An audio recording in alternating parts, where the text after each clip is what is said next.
The NFL season is slowly creeping upon us, and the Ravens prepare for the 2025 season. Inside the AFC North, the division rivals are making it easy for the Baltimore Ravens, and a team that could be the Ravens' newest rival is starting to have issues with their roster. These are the things that we're going to talk about in today's video coming up now. But first, Ravens fly, let's fly. We are officially 100 days from the start of the 2025 NFL season, and it is so close that you can almost taste it. Yeah, tastes good. Taste it. And with us being right around the corner from double digits, the Ravens have begun voluntary minicamps today. A lot of the Baltimore Ravens players are showing up just to get acclimated to their new teammates, to the new systems, anything that may be installed for the upcoming season. Now, this is voluntary. Everybody may not be there. As of right now, I do not know who participated, but from the news outlets and everything that has been reported, there have been no major absences.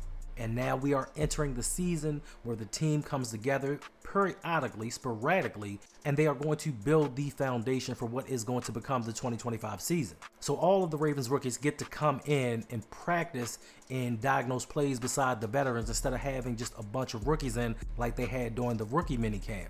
This is the beginning of where the Ravens try to construct this roster, find out who's going to be on the 53-man roster, what guys they're going to stash on IR to keep from other teams, and begin to formulate what's going to be the practice squad. So today is the first day in some weeks-long journey that the Ravens are going to concluding on June 19th with mandatory minicamps. Then we can skedaddle right on into training camp and then move right along into the preseason. So before you know it, the Baltimore Ravens season is going to be here. My excitement right now is through the roof. This dead period, we've been trying to entertain you, give you some things to think about, some things to talk about, but football is starting today. This is where the whole team, if they so choose to be, can show up. Start practicing together, start working together, start building on that camaraderie, start building that cohesion that's going to make this team even better.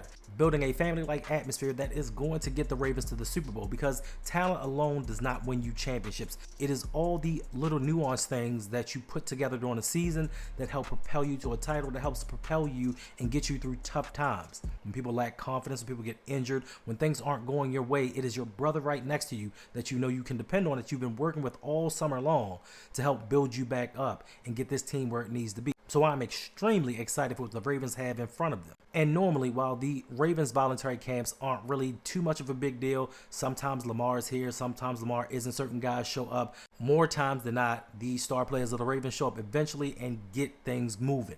Unlike what could be the Ravens' biggest rivals going forward. Now, yes, we have the Pittsburgh Steelers, the Cincinnati Bengals, and you can even throw the Kansas City Chiefs in that vein. But for me, going forward, I think that the Ravens' biggest rival from now till whenever is going to be the Buffalo Bills. Josh Allen and Lamar Jackson were drafted in the same draft. They have been mentioned alongside of each other ever since they came into the NFL, and last season, the Buffalo Bills eliminated the Ravens from the playoffs. Now, the Ravens do not have a good track record when it comes to teams that eliminated them the season before and they begin a season and play them. They normally don't win those games, but this one could be different. And the reason that I bring the Bills up has nothing to do with the past matchups and how the Ravens fared against them.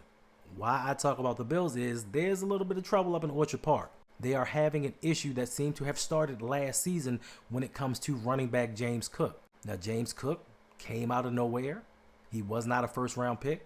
But the thing that I noticed, because I'm a football fan and I watch other teams, is once the Buffalo Bills decided that they were going to feature James Cook and make him more prominent in the offense and take a little bit less off of Josh Allen's plate, they became a better, more efficient team.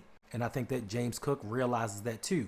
He is 2 seasons removed from having a 1,500-yard season. He had a 1,000-yard season last year. So the last 2 years, he was a Pro Bowler. And once they started featuring the run game, like I said, the Buffalo Bills became and morphed into a whole different team. Now, James Cook said last season, or after last season, he said that he wanted a new contract and he wanted it to be $15 million a year. Now, currently, there are only 3 running backs that make $15 million per season. And of course, that will be Saquon Barkley, Derrick Henry, and Christian McCaffrey. But Cook, who is in the last and final year of his deal, is scheduled to make $5 million. He wants a $10 million hike and he wants his money now.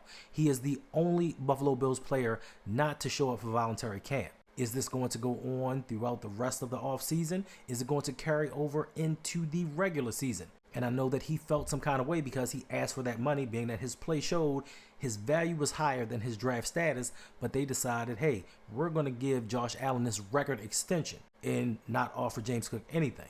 So there could be some turmoil, there could be some issues, there could be some things going on that kind of hurt the Buffalo Bills in their quest to get back to the AFC Championship game. And that's good news for the Ravens, especially if he doesn't play.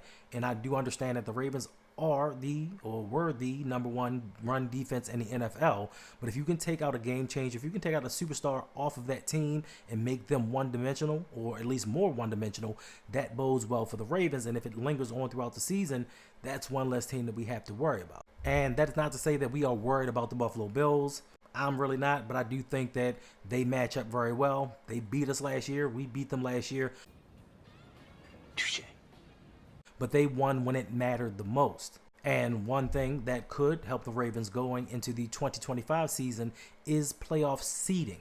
With the Ravens coming out with a better record, they could have actually quite easily taken the number 2 seed in the AFC. That way, when they played the Buffalo Bills, it would have been a home game instead of being up there in upstate New York. So when it comes to the upcoming season, the Ravens have to take full advantage and every opportunity that they can with this scheduling. But the one thing that I think that the Ravens don't have to worry about is the AFC North. Last season, unexpectedly, the Ravens lost to the Cleveland Browns and they lost to the Pittsburgh Steelers. Those two games became very pivotal when it came to playoff seeding.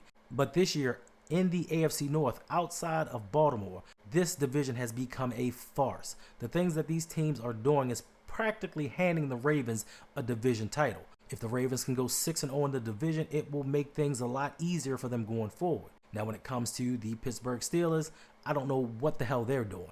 They decided we're not going to go into the season with a quarterback. We don't really need one. We're going to play the Brett Favre, Aaron Rodgers games. Will he, won't he? What are you doing? They've been banking this whole offseason on Aaron Rodgers signing with them, and he's still playing mind games. All in all, in the end, Aaron Rodgers could decide he's going to retire. He doesn't want to play anymore because he has not been Aaron Rodgers for the last 3 seasons.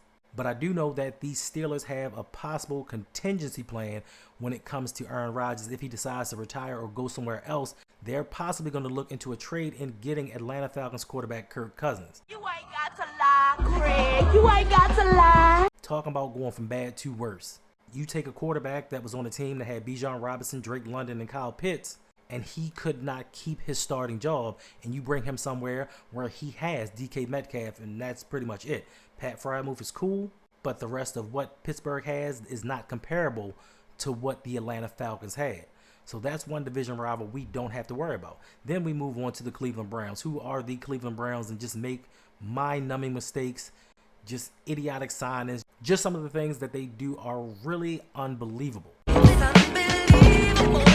They drafted a quarterback in the 3rd round and then went back and got another quarterback in the 5th round when they should have gotten that 5th round quarterback in the 3rd and kept it moving. But they decided, we're not going to do that. They let go of one of their most beloved players in Nick Chubb. They brought in Joe Flacco and Kenny Pickett, who both together right now don't even equal one starting QB. So the Ravens, for me, they really don't have to worry about the Browns. And then that brings us to the Cincinnati Bengals. Last season, the Cincinnati Bengals offensively did their thing.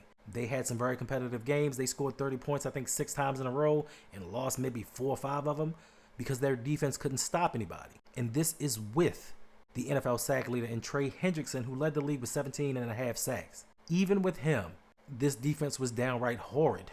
And even now, they are in a contract squabble where Trey Hendrickson is like, yo, I'll retire. Trade me, do something, just give me my money, or I'll walk. Like, it's that simple. And then you think, hey, all right, they lost Sam Hubbard.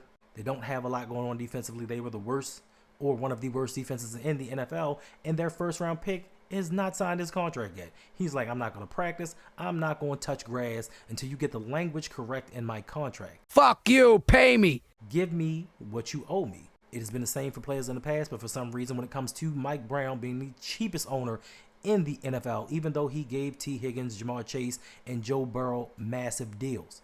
Surprise, surprise. Surprise, surprise.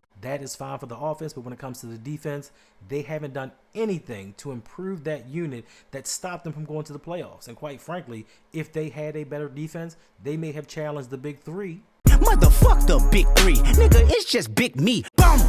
To making it to a Super Bowl. But of course, being the organization that they are, they decided to go against it, and now they are becoming one of the laughing stocks of the league. Defensively, that is. So when it comes to the Ravens, this will be the year that they break the record and win 3 straight AFC North titles. No one has ever done that in the AFC North's existence, and the Ravens are going to be the first team to do it. So with this, the Ravens should go 6-0, and that gives them a leg up when it comes to the seeding in the AFC playoff standings. And hopefully, finally, this will be the year that the Ravens do not play down to competition and lose games that they should not lose, because we need those home games. We want to be in Baltimore when it comes to those crucial moments. Haven't done it in the past, but I do think this is the year, the 3rd year in Todd Monken's system. Hopefully John Harbaugh gets it right and says, you know what, run the out this damn ball. I don't care what the weather's like. I don't care what anything is looking like. Even if we go down 7 points, the Ravens are going to run the ball and do what they need to do to finally get Lamar that first NFL championship.